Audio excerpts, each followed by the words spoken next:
जय हिंद साथियों, स्वागत है आप सभी का हुनर एजुकेशन के इस ऑनलाइन प्लेटफॉर्म पर। कैसे हैं मित्रों? उम्मीद है सभी लोग मस्त होंगे, तंदुरुस्त होंगे और अपनी तैयारी में लगे होंगे। साथी, आज जैसा कि आप थंबनेल पर देख पा रहे होंगे कि आज हम बात करेंगे संधि को लेकर के। तो सबसे पहले क्लास को शेयर कर दें अपने दोस्तों के साथ और चैनल को सब्सक्राइब कर दें जो मेरे नए दोस्त हैं, और वीडियो को लाइक कर दें। चलते हैं दोस्तों, ज़्यादा समय न गवाते हुए अपने क्लास की ओर। देखिएगा, इस यहाँ पर हम संधि को पढ़ने जा रहे हैं साथी, और ये पहली क्लास होगी क्योंकि संधि यहाँ पर कई हैं, तो उसको देखते हुए चलेंगे। चलिए आइएगा साथी, बात करते हैं फिर संधि। संधि किसे कहते हैं साथी? सबसे पहले आपको जानना है कि संधि क्या है, संधि क्या होती है। ठीक है, तो संधि है साथी, आप समझिए, संधि है एक प्रकार का जोड़। हम कह सकते हैं कि संधि है एक प्रकार का मिलन। हम कह सकते हैं एक प्रकार की मित्रता। क्या कह सकते हैं? मित्रता। संधि भी होता है ना। और यह हम कह सकते हैं संधि को हम समझौता भी कहते हैं, आप लोग समझे, है ना। तो इस तरह से हम संधि के ये अर्थ हैं, समझ पा रहे हैं। ये संधि का साथी हमने क्या बताया आपको, ये है साथी अर्थ। वैसे संधि का क्या होता है, जब हम संधि कोई होती है तो अगर इसको तोड़ें तो तोड़ने पर क्या होता है, संधि को अगर तोड़ा जाए तो बोलेंगे संधि अगर टूटती है तो वह किसमें, उसको क्या बोलते हैं, विच्छेद। लेकिन अगर बताया जाए ये संधि जब टूटती है तो क्या कहलाती है, विच्छेद। लेकिन विग्रह क्या कहलाता है, विग्रह। क्या संधि विग्रह हो सकता है? विग्रह नहीं कहा सकता। विग्रह किसे कहते हैं साथी? विग्रह समास का होता है, ना कि संधि का। इस बात को भी आप लोग याद रखिएगा, ठीक है। तो अब देखो संधि किसे कहते हैं साथी, इस बात को भी हम लोग समझते जाएं। तो क्या हुआ, परिभाषा में दो वर्णों के मेल से उत्पन्न विकार या परिवर्तन को क्या कहते हैं?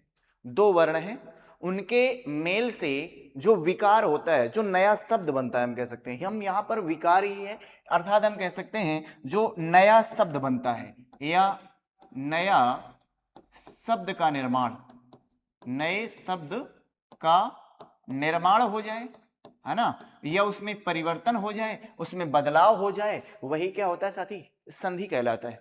क्या सभी चीजें संधि हो सकती हैं? क्या सभी, कोई भी दो शब्दों को मिलाया गया और वह संधि बन सकता है? नहीं, ऐसा नहीं होता है कि वह संधि ही बन जाए। भाई कभी कभी संयोग भी हो सकता है, समझ रहे हैं, मिलन भी हो जाता है ना, कि दो लोग जा रहे हैं तो वो जा करके कहीं पर मिल जा रहे हैं, ठीक है ना, तो मिलन भी हो जा रहा है, समझौता भी इसको कह सकते हैं, है ना। लेकिन हर जगह शादी संधि नहीं होती, इस बात को याद रखिएगा। हुआ है तो एक शब्द क्या है, विद्यालय, ये उदाहरण पर देख रहे हैं हम लोग। तो विद्या प्लस आलय, विद्या एक शब्द है और दूसरा क्या बना, आलय। तो इनको जब जुड़ जाएंगे तो ये शब्द क्या बनाएंगे, आपस में जाकर के ये जब जुड़े तो इनका कौन कौन सा शब्द जुड़ा है साथी, इसको उदाहरण के तौर पर देखते हैं। तो साथी अगर हम बात करें तो ये है वी प्लस यहां पर द्या प्लस यहां पर आ और ला प्लस या को मिलाकर के बना है, शब्दों को जोड़ा गया। लेकिन यहां पर ये जो प्रथम पद है साथी, विद्या, क्या है, विद्या, ये प्रथम पद है, प्लस दूसरा शब्द क्या है, दूसरा पद क्या है, आलय। तो विद्या साथी यहां पर है क्या, विद्या ये प्रथम पद है, याद रखेंगे, प्रथम पद है, पहला पद है, और ये आपका कौन सा है, दूसरा पद है, दूसरा पद, या हम कह सकते हैं द्वितीय पद। तो पहले पद का अंतिम, तो पहले पद का अंतिम लेंगे साथी, यहां पर क्या है, अंतिम वर्ण लिया जाता है। तो पहले पद का अंतिम ले लिया, कौन सा वर्ण, बोले इसके अगर इसको तोड़ोगे तो यहां पर क्या था, विद्या, तो क्या निकलता है, आ, तो यहां से हमने ले लिया अंतिम का आ, प्लस आगे जो करके आलय, तो इसका ये दूसरे पद का प्रथम लेंगे, तो दूसरे पद का कौन सा, प्रथम वर्ण ले लिया जाता है। तो पहला वर्ण दूसरे का क्या है साथी, तो हम बता देंगे कि आ है, क्या है, प्लस आ। तो इनसे मिलाकर के साथी क्या बनेगा, आ प्लस आ बराबर आ, अर्थात बड़ा आ बन जाएगा। तो यहीं पर तोड़ा गया है इसको, जिससे मिलाकर के आपको ये अर्थात दीर्घ, यहां पर संधि कौन सी हो जाएगी साथी, दीर्घ। बोलेंगे यहां पर कौन सी संधि है, संधि कौन सी है साथी? बोलेंगे दीर्घ संधि है, दीर्घ संधि। इस प्रकार से भी आपको समझते हुए जाना, मैं आगे बता रहा हूं आपको, ठीक है। तो अब यहां पर संधि का अर्थ जोड़ होता है, ये तो अभी हमने बता दिया है। क्या हर एक संधि हो सकती है? नहीं, तो सब हमने बता दिया आपको। जैसे उदाहरण में आया कि पान वाला, क्या आया? पान वाला, क्या है यहां पर संधि है, तो पान प्लस वाला, तो यहां पर साथी कोई टूटा नहीं है। अगर यहां पर देखा जाए तो यहां पर कोई परिवर्तन नहीं हो पाएगा। इसको हम तोड़ दें, जैसे हम लिखा पान प्लस वाला, यहां पर शब्द आया है, अगर इसको तोड़ा जाए तो इसका अंतिम पद क्या लेंगे? आ लिया, प्लस वो, और इसका प्रथम पद लिया जाएगा तो व ले लिया जाएगा, ठीक है। और यहां पर देखा जाए तो आ तो ये है ही, प्लस यहां पर क्या है? आ, तो क्या यहां पर कोई शब्द बन रहा है बीच में? आ प्लस आ ही रहेगा। तो वो यहां पर ऐसा कुछ नहीं है कि इसमें विकार उत्पन्न हो रहा हो, यहां पर कोई विकार उत्पन्न नहीं हो रहा है, यहां पर कोई बदलाव ही नहीं हो पा रहा है। अगर पान वाला हम ऐसे भी कह सकते हैं, तो पान वाला साधारण भी कह सकते हैं, है ना। तो इसलिए यहां पर कोई विकार नहीं हुआ। अगर जहां पर विकार नहीं होता है वहां पर संयोग होता है, वो संधि नहीं है। और जहां पर विकार या दूसरा शब्द बन जाए, मतलब वो दिखने में कुछ पहले दूसरा था और अब बनने के बाद कुछ दूसरा हो जा रहा है, तो वहीं पर अगर विकार आ जाए, बदलाव आ जाए, अगर चेंजमेंट आ जाए, तो वहीं पर संधि है। अगर चेंजमेंट या परिवर्तन नहीं होता है तो संधि नहीं है, वह सिर्फ एक संयोग है, एक मिलाव है, एक मिलन है। समझ पाइएगा। जैसे सब्जी वाला, सब्जी प्लस वाला, यहां पर कोई संधि नहीं है साथी, यहां पर मिलन हो रहा है शब्दों का, लेकिन यहां पर संधि नहीं है। कारण, क्योंकि यहां पर कोई विकार ही नहीं उत्पन्न हो, कोई बदलाव ही नहीं हुआ। सब्जी वाला वैसे भी कह सकते, सब्जी और वाला मिला करके सब्जी वाला ही बना है। साथी समझ पा रहे हैं हमारी बात को? ठीक है। अब देखिएगा साथी, तो संधि कुल कितने तरह की होती है, कितने प्रकार की होती है, भेद कितने साथी? बोलेंगे 3 भेद होते हैं संधि के। कितने भेद होते हैं दोस्त? बोलेंगे 3 भेद हैं संधि के। कौन कौन सी? स्वर संधि, दूसरी है व्यंजन संधि, और तीसरी है विसर्ग संधि। पूछ सकता है कि संधियों के कितने प्रकार होते हैं या भेद हैं? बोलेंगे 3 प्रकार की। संधि का विभाजन साथी हम किस तरह से हम संभव कह सकते हैं कि संधि का विभाजन कितनी तरह से किया जा सकता है? बोलेंगे यहां पर इसका विभाजन हम 6 प्रकार से कर सकते हैं। कितने प्रकार से? 6 तरह से कर सकते हैं, 6 प्रकार से कर सकते हैं। किस तरह से? देखिएगा जरा, यहां पर हम समझ सकते हैं कि स्वर प्लस स्वर से मिलाकर के कौन सी संधि बनती है साथी? बोलेंगे स्वर संधि ही बनेगी। स्वर प्लस स्वर को मिलाकर के स्वर संधि ही बनेगी, ठीक है। आप उसको पहले कर दो या बाद में कर दो, बाद में कोई स्वर आ जाए या पहले कोई स्वर आ जाए, स्वर और स्वर दोनों ही होंगे तो स्वर संधि बनेगी। दूसरी बात है, अगर व्यंजन की बात करेंगे तो स्वर प्लस व्यंजन को मिलाकर के कौन सी संधि बनेगी साथी? बोलेंगे यहां पर व्यंजन संधि बनेगी, व्यंजन संधि। और अगर बात करें व्यंजन प्लस स्वर को मिलाकर के कौन सी संधि बनेगी? तो बोलेंगे व्यंजन संधि ही बनेगी, व्यंजन संधि, ठीक है। प्लस व्यंजन और व्यंजन को मिलाकर के व्यंजन प्लस व्यंजन को मिला दिया जाए तो भी कौन सी संधि बनेगी? व्यंजन संधि ही बनेगी। साथी याद रखें। तो इस तरह से आप लोग जाने कि ये कौन सी, इस तरह से हम बना सकते हैं व्यंजन संधियां, और इस तरह से स्वर संधि। अब ये देखिएगा विसर्ग संधि कैसे बनती है। तो विसर्ग की बात करें तो स्वर प्लस विसर्ग तो क्या बनी जाएगी? बोलेंगे विसर्ग संधि बनेगी, विसर्ग संधि। फिर दूसरा है कि व्यंजन प्लस विसर्ग तो भी कौन सी संधि बनेगी साथी? बोलेंगे विसर्ग संधि बनेगी, विसर्ग संधि। तो इस तरह से हमने जाना 3, 2, 5 और 6। इसको कितने प्रकार से हम जान सकते हैं, कितने तोड़ सकते हैं उसको, तो हमने बताया आपको कि इसका विभाजन हम 6 तरह से कर सकते हैं। इन 3 संधियों का विभाजन कितने तरह से कर सकते हैं साथी? 6 तरह से कर सकते हैं। अब संधि, अब हम पढ़ने वाले हैं साथी स्वर संधि की ओर, तो जल्दी से लाइक करके बढ़ेंगे स्वर संधि की ओर साथी, ठीक है। अब देखिए एक साथी यहां पर क्या दिए गए हैं, स्वर संधि के भेद। स्वर संधि को कितने भागों में बांटा गया है? तो स्वर संधि को साथी 5 भाग हैं इसके। पहला है दीर्घ स्वर संधि, दूसरा है गुण स्वर संधि तीसरा है, वृद्धि स्वर संधि चौथा है, यण स्वर संधि और पांचवा है अयादि संधि। तो इस प्रकार से हम जानेंगे कि स्वर संधि के कितने भेद हैं साथी, बोलेंगे 5 भेद हैं, 5 प्रकार की स्वर संधियां हैं और उन्हीं को हम पढ़ने जा रहे हैं। क्या ये बात आप समझ पा रहे हैं जो मैं आपको बताने का प्रयास कर रहा हूं? अगर समझ पा रहे हैं तो हम सब करिएगा और आगे बढ़ा जाए साथी। अब ठीक है, अब देखेंगे हम लोग कि स्वर संधि क्या होती है, और स्वर संधि तो हमने जाना, लेकिन उसके भेदों के बारे में भी समझने का प्रयास करेंगे, प्रकार के बारे में। तो सबसे पहली संधि साथी आप समझ रहे हैं कौन सी? दीर्घ स्वर संधि। दीर्घ स्वर संधि में साथी आप समझिएगा कि समान या सजातीय स्वरों का योग दीर्घ संधि कहलाता है। समान या सजातीय स्वरों का योग दीर्घ स्वर संधि कहलाता है। तो बताइए साथी स्वर कितने हैं? स्वर कितने हैं अगर बात किया जाए कि बताइए स्वर कितने हैं दोस्त, आपसे पूछेगा कि बताइए स्वर कितने हैं। स्वर हिंदी वर्णमाला में स्वरों की संख्या बताया गया है साथी कितने? 11। कौन कौन से? आ ई ई उ ए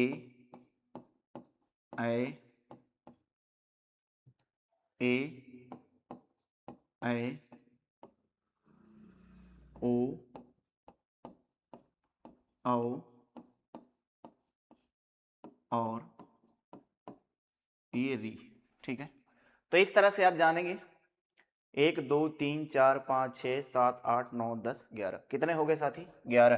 तो इन 11 स्वर संधियों में समान सजातीय स्वर आ जाएं। समान की मीन्स बराबर, दोनों पदों में। अगर बात करें हम कि हम क्या कहते हैं कि पहला पद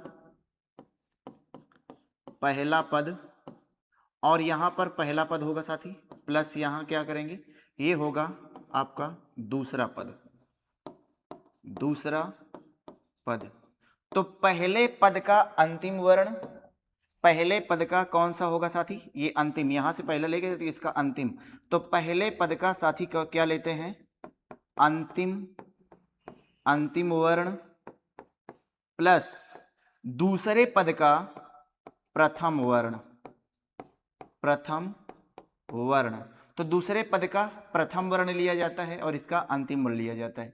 इन दोनों को मिलाने से जो विकार आ जाता है, विकार आ जाता है, या हम कह सकते हैं जो बदलाव होता है, जो परिवर्तन होता है साथी, तो वही क्या होती है साथी? वही होती है हमारी, वही होती है क्या? संधि होती है। और ये जो संधि हम बात करने जा रहे हैं वे कौन सी है साथी? जो सजातीय आएंगे, एक ही जाति वाले आएंगे, अर्थात इनमें इस संधि में क्या पढ़ने जा रहे हैं हम लोग? सजातीय स्वर आएंगे। कैसे? सजातीय स्वर आएंगे, एक ही जाति वाले, या समान स्वर आएंगे। याद रखेंगे, समान स्वर आएंगे, सजातीय स्वर आएंगे, याद रखें। तो वे कौन से स्वर होंगे जो समान और सजातीय होंगे, इस बात को समझिएगा। तो समान एक ही जैसे दिखने वाले, उनकी जो शकल होगी वह एक ही जैसी दिखेगी, मतलब देखने में एक जैसे लगेंगे। वे कौन कौन से स्वर हैं जो एक जैसे दिखते हैं साथी? सजातीय स्वर संधि में से हम बात करेंगे, जैसे आ हो गया और ये बड़ा आ हो गया। जैसे दूसरी बात करें, जैसे ई हो गई आपकी और साथी बड़ी ई हो गई। जैसे तीसरी बात करेंगे, ऊ हो गया साथी और बड़ा ऊ हो गया। यहाँ पर देखा जाए कि यहाँ पर कोई समान या सजातीय स्वर आ जाए, यदि हम कह सकते हैं कि पहला पद में आ जाए, फिर दूसरे पद में आ जाए, तो भी क्या हो जाएगा साथी? तो क्या हो जाएगा यहाँ पर? तो आप बता देंगे कि यहाँ पर दीर्घ स्वर संधि हो जाएगी। जैसे यहाँ पर ई आ जाए प्लस ई आ जाए, तो इन दोनों को मिला करके भी ई हो जाएगा। या हम कह सकते हैं कि ऊ आ जाए प्लस ऊ आ जाए, तो दोनों को मिला करके बड़ा ही हो जाएगा, दीर्घ ही होगा। जरूरी नहीं है साथी कि ये इस क्रम में ही लगे हों, ये भी हो सकता है, इसको इस तरह समझिएगा, ये हो सकता है कि अगर पहले बड़ा आ सकता है प्लस फिर छोटी ई आ सकती है, तो भी आपका बड़ा हो जाएगा। अगर पहले आपका बड़ा ऊ आ जाए प्लस बाद में ऊ आ जाए, तो भी आपका बड़ा ही होने वाला है। तो फिर इसके बाद यदि बड़ा आ जाए प्लस छोटा आ जाए, तो भी आपका क्या हो जाएगा?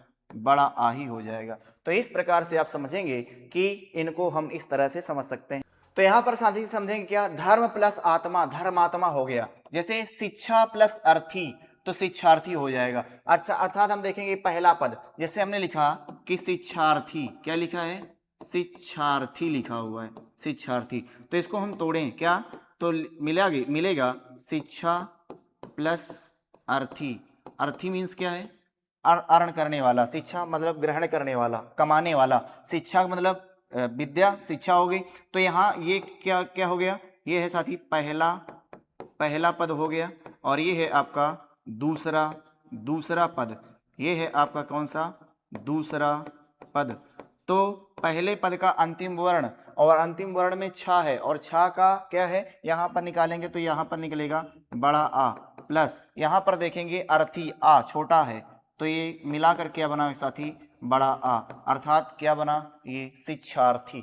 तो इसी को तो तोड़ना था। इसी प्रकार से रवि इंद्र लिखा हुआ है, रविंद्र, क्या लिखा है, रविंद्र, आप लोग समझिएगा, रविंद्र। तो पहला शब्द क्या तोड़ेंगे, तो रवि, क्या बनेगा, रवि, रवि बनेगा, रवि नहीं, प्लस इंद्र, इंद्र। तो पहला पद का यहां पर लिया जाएगा, तो पहला पद का क्या अंतिम वर्ण क्या आएगा साथी, पहले पद का अंतिम वर्ण आएगा आपका आ, पहले पद का अंतिम वर्ण साथी क्या आएगा, यहां पर जब इसको हम तोड़ेंगे तो र प्लस आ, र, फिर वा, और प्लस आपका ई आएगा, ई, इस तरह से टूटेगा। और यहां पर ये पहला पद हो गया, तो पहले पद हो गया। अब दूसरे पद की बात करेंगे, इसको तोड़ेंगे तो यहां पर मिलेगा क्या, ई, ठीक है, प्लस, अब ना है तो ना बनेगा, और वो आधा है, दा फिर बनेगा दा, और प्लस आ। तो यहां पर लेंगे तो ये देखा आपने, ये इसका पहले पद का अंतिम वर्ण क्या है, ई, और दूसरे पद का प्रथम वर्ण क्या है, ई। तो दोनों को मिला करके बना गया क्या, ई प्लस ई, ई प्लस ई। तो क्या बना है साथी, ई बना, जो कि ये दिखाया गया है क्या, ये बड़ी, ठीक है। तो इस तरह से बनाते हैं तो आप समझ पाएंगे कि किस तरह से हमको समझना है ये दीर्घ संधि को। इसी तरह से आपके माता दिया गया है, माता प्लस ऋण, मातृण, नारी प्लस ईश्वर, नारीश्वर, गुरु प्लस उपदेश, गुरुपदेश, हरि प्लस ईश, हरि। इस तरह से वधु है, अमृत है, वधूमृत है। तो यहाँ पर ऊ मला और प्लस आ मिल करके, तो यहाँ पर ऊ और आ, तो क्या बना लगे, ऊ बना दे रहे हैं। आगे बढ़ेंगे, देखिएगा।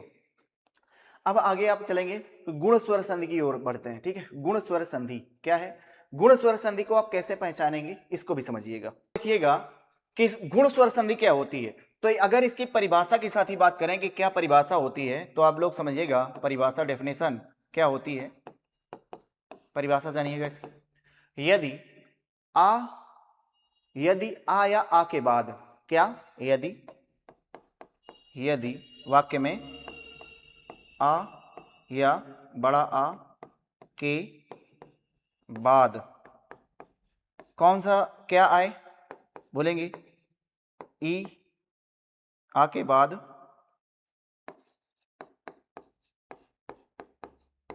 ई या ई, ऊ या बड़ा ऊ, और री, जो री होती है ना, री आए, तो क्या हो जाता है, आ या आ के बाद, इनके बाद ई आए या ऊ आए या री आए, तो ये क्या हो जाता है, ई का ए हो जाएगा, ई किस में कन्वर्ट हो जाएगा, ए में। ऊ जो कन्वर्ट हो जाएगा साथी वो ओ में, और री जो कन्वर्ट हो जाएगा वो रा में कन्वर्ट हो जाता है। तो इस प्रकार से ये बदल जाएंगे। तो परिभाषा में आप क्या समझ पाए कि यदि छोटा आ या बड़ा आ के बाद क्या आएगा, कोई ये तीन स्वर आ जाएं, ई या बड़ी ई, ऊ या बड़ा ऊ, और री आए, तो जो ई का क्या हो जाएगा साथी, ए हो जाएगा। जो बड़ा ऊ या ऊ है उसका क्या हो जाएगा, औ में कन्वर्ट हो जाता है, और री रा में कन्वर्ट हो जाता है। तो ये परिभाषा है, बस आपको उदाहरण के तौर पर समझना है कि किस तरह से हम समझ पाएंगे। अब यहाँ पर स्वर आएगा, यहाँ पर कोई भी स्वर आएगा, जैसे आ या आ के बाद ई या ई आ जाए तो ए हो जाता है, आ या आ के बाद ऊ या ऊ आ जाए तो ओ हो जाएगा, आ या आ के बाद री आ जाए तो उसका रा हो जाता है। तो बस यही समझना है। अब यहाँ पर देखा गया साथी क्या, महेंद्र दिया गया है, महेंद्र। तो इसको अगर तोड़ेंगे तो महा प्लस इंद्र से मिलकर के बनेगा, दोनों का अर्थ होना चाहिए कुछ ना कुछ। याद है, महा का मतलब होता है महान या बड़ा, इंद्र, तो इंद्र मतलब देवता, जो महान देवताओं के जो इंद्र हैं, मतलब महान है, बड़े हैं, तो दोनों का अर्थ होना चाहिए। इंद्र तो मतलब एक देवता है और महा का मतलब बड़ा है, ठीक है। तो यहां से अगर देखेंगे तो पहले पद का अंतिम वर्ण आ मिला और दूसरे पद का प्रथम वर्ण ई मिलेगा, तो दोनों को मिला दिया जाएगा तो क्या हो जाएगा, ए हो जाएगा। महा प्लस उत्सव की बात करें तो प्रथम पद का अंतिम वर्ण हमको मिला आ, यहां से आ छुपा हुआ, याद रखिएगा, बड़ा आ, प्लस यहां पर क्या छुपा हुआ है साथी, बड़ा आ, प्लस यहां पर लेंगे ऊ, और तो यहां पर अगर जोड़ दिया जाए ऊ, छोटा ऊ, तो दोनों को मिलाकर क्या बन जाएगा, ऊ। जब कहा गया था आ या आ के बाद ई का ए हो जाता है, ऊ का ओ हो जाता है और ई का रा हो जाता है, तो क्या हो जाएगा, ओ हो जाएगा। ये किस में कन्वर्ट हो जाएगा, ओ में, तो यही बन जाएगा ओ, अर्थात महोत्सव। इस प्रकार से अगर बात करें कि भारतेंदु, तो प्रथम पद का अंतिम वर्ण हमको यहां पर मिल जाएगा आ, और प्लस इसका प्रथम पद मिल जाएगा ई। तो जब इनको हम मिलाएंगे आ प्लस ई, तो क्या मिल जाएगा साथी, ये ए बनाता है, तो यही तो आपका मिला है, ठीक है, यही तो बनाना है। साहित्य की बात करें तो साहित्य में प्रथम पद का अंतिम वर्ण क्या मिला है साथी, या से क्या निकल रहा है, आ, ठीक है, आ समझ पा रहे हैं। दूसरी बात, अंतिम वर्ण ये है, अंतिम पद ये है, अंतिम पद का प्रथम वर्ण ई ले लिया, तो इनको दोनों को मिला दिया तो क्या बन जाएगा, ए, तो यही तो बनाना था, ए। किसी प्रकार से महोत्सव, महा प्लस उत्सव, तो यहां पर देखिएगा, गौर करिएगा, तो यहां पर क्या निकल आ रहा है, बड़ा आ निकल के आ रहा है, प्लस यहां पर देखा आपने तो ये ऊ निकल के आ रहा है, दोनों को मिला दिया तो क्या बन जा रहा है, ओ बन जा रहा है, तो यही तो साथी बनाना था, ओ। ज्ञान प्लस उदय, ज्ञानोदय होता है, तो ज्ञान यहां पर अंतिम वर्ण क्या है साथी, बोलेंगे छोटा आ है, प्लस यहां पर क्या है, ऊ है, तो दोनों को मिला देंगे क्या बनेगा, बोलेंगे ओ बनेगा, तो ओ तो ज्ञानोदय है, इस तरह से, है ना। तो इन सभी को आप क्या कर पाएंगे, जैसे देवर्षि, क्या लिखा है, देवर्षि, तो आप लोग देख रहे हैं कि देव में क्या छुपा हुआ है यहाँ अंतिम वर्ण में, ये वा में देखा करें, है ना, क्या है, आ, प्लस यहाँ पर ऋषि का क्या हो जाएगा, ये री है ना। तो यहाँ पर हमने कहा था अगर ये आ या आ के बाद कोई ये स्वर आ जाए, कौन सा, री, तो री का क्या हो जाएगा साथी, रा हो जाएगा, तो रा कौन सा हो जाएगा, ये उड़ने वाला रा हो जाएगा, ठीक है, आधा रा होता है ना, तो उड़ने वाला रा क्या, देवर्षि हो जाएगा, महर्षि, देवर्षि, राजर्षि, है ना। तो इस प्रकार से आप कर पाएंगे। तो क्या गुण संधि आप समझ पा रहे हैं, ये आप समझ में आई। साथ ही गुण संधि में सिर्फ आपको ये समझना है, यदि आ या छोटा आ या बड़ा आ के बाद ई या बड़ी ई, ऊ या बड़ा ऊ, री, ये तीन आ जाएं तो ई किस में कन्वर्ट हो जाएगा, ए में, ऊ कन्वर्ट किस में हो जाएगा, ओ में, और री कन्वर्ट किस में हो जाएगा, बदल जाएगा, अर्थात आधे रा में, वो भी उड़ने वाले आधे रा में, ठीक है। वहीं पर क्या होता है, गुण संधि होती है। क्या ये बात समझ पा रहे हैं आप लोग, अगर समझ पा रहे हैं तो हम सब करेंगे और साथ ही आगे बढ़ते हैं, ठीक है। अब देखिएगा, इस प्रकार हमने दो संधियों को समझ पाए। अब देखिएगा, अब तीसरी संधि को हम लोग समझ रहे हैं, ठीक है साथी। तीसरी संधि आपकी वृद्धि संधि।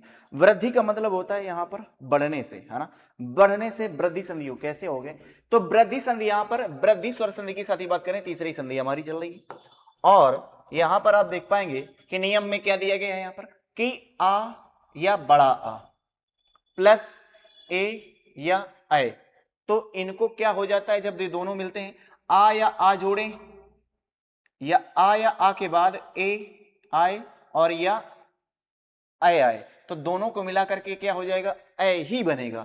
या आ के बाद ए आए या ऐ आए तो क्या बनेगा, ऐ ही बनेगा। इसके बाद आ या आ के बाद ओ आए या औ आए तो दोनों को मिलाकर के औ ही बनेगा। मतलब यहां पर आपको दो चीजें समझने को मिलेंगी दीर्घ संधि में, ऐ और औ।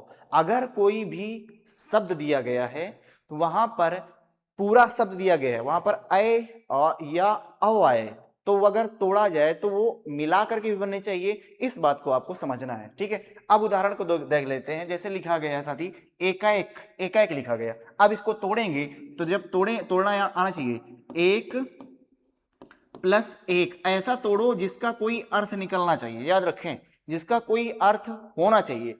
ऐसा तोड़ना है, ठीक है। तो एक प्लस एक, तो एक तो मतलब जानते हैं ना, सिंगल एकल की बात कर रहा है, तो एक, तो यहां पर समझिएगा, यहां अगर आप तोड़ेंगे ए को, तो ये तो भाई ए है ही, प्लस का है तो का है ही, लेकिन का जो व्यंजन है साथी, और व्यंजन कभी भी स्वर के साथ ही आता है, कभी भी सिंगल नहीं आएगा। तो ये स्वर के साथ, अगर इसको हम स्वर रहित करेंगे तो हलंत लगाएंगे, प्लस यहां पर लिखेंगे आ, और तो ये क्या हो गया साथी, आपने जाना अभी हम बोल रहे थे प्रथम पद, और प्रथम पद का अगर देख लें कि अंतिम वर्ण कौन सा है, अंतिम वर्ण, तो प्रथम शब्द का, प्रथम पद का अंतिम वर्ण आपका क्या मिला, बोलेंगे अंतिम वर्ण दोस्त यहां पर मिल रहा है हमको, बोलेंगे आ मिल रहा है। ये बात समझ पा रहे हैं कि नहीं पा रहे हैं? दूसरी बात,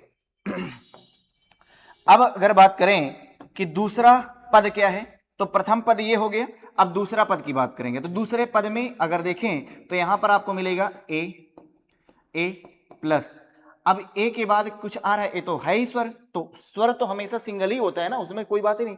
अब क्या मिला है का, तो काम, तो ये स्वर रहित कर देंगे, प्लस आ करेंगे, ठीक ठीक। और ये क्या है साथी, ये है दूसरा पद, ये कौन सा पद है, बोलेंगे ये है आपका दूसरा, दूसरा पद।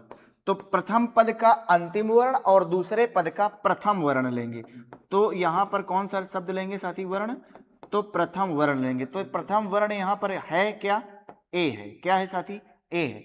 तो यहां पर आपको प्रथम वर्ण जो मिलने वाला है साथी, वो क्या मिलने वाला है, ये ए मिलने वाला है। तो दोनों को मिला देंगे, तो अंतिम वर्ण क्या था साथी, बोलेंगे अंतिम वर्ण था आ, प्रथम वर्ण का, प्रथम पद का अंतिम वर्ण आ, और द्वितीय पद का प्रथम वर्ण ए, तो दोनों को जब मिला देगा तो क्या बनेगा, आ और ए मिला करके अय बनाएंगे, याद रखें अय बनाएंगे, तो अय बनाएंगे तो क्या मिलेगा, आ प्लस ए मिला के एक, एक प्लस एक मिला के क्या बना, ए, एक एक, तो याद रखिएगा ये क्या हो गया आपका एक एक। अब देखिएगा उदाहरण में, तो क्या लिखा है प्रत्येक, अब इसको देखिएगा जरा, क्या लिखा है साथी, प्रत्येक लिखा हुआ है,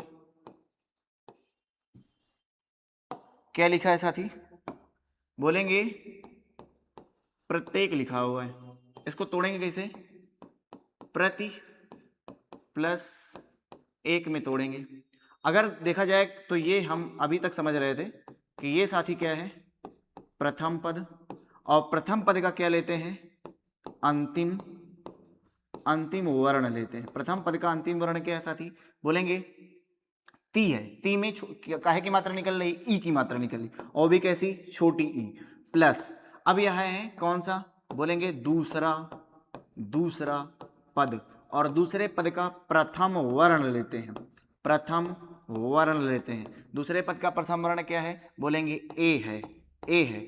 और हमने बताया था कि क्या हो गया संधि में, ई या ई के बाद ए आए, तो यहां पर ई के बाद क्या आ रहा है, ई के बाद क्या आ रहा है साथी, ए आ रहा है, तो ई के बाद ए आ रहा है, तो इसको किस में कन्वर्ट हो जाएगा, बोलेंगे ये हो जाता है साथी या में कन्वर्ट हो जाता है, और या में कन्वर्ट होने के बाद ये किस में बदल जाएगा, ए में बदल जाएगा। तो ये तो हो गया, लेकिन ये शब्द कौन सा, यहाँ पर वर्ण कौन सा कन्वर्ट हो रहा है बदल के, यहाँ पर या बन रहा है, समझ रहे हैं ना, ई का क्या हो जाता है, या हो जाता है, इस बात को आपको समझना है, ठीक है। अच्छा स्वागत है, क्या है, स्वागत, दूसरा शब्द आपने जाना, यहां पर देखिएगा स्वागत, स्वागत, तो इसको तोड़ेंगे तो क्या बनेगा साथी, सु प्लस आगत, सु प्लस आगत। अब देखिएगा सु, ये प्रथम वर्ण है, देखिएगा यहां पर प्रथम पद, और प्रथम पद का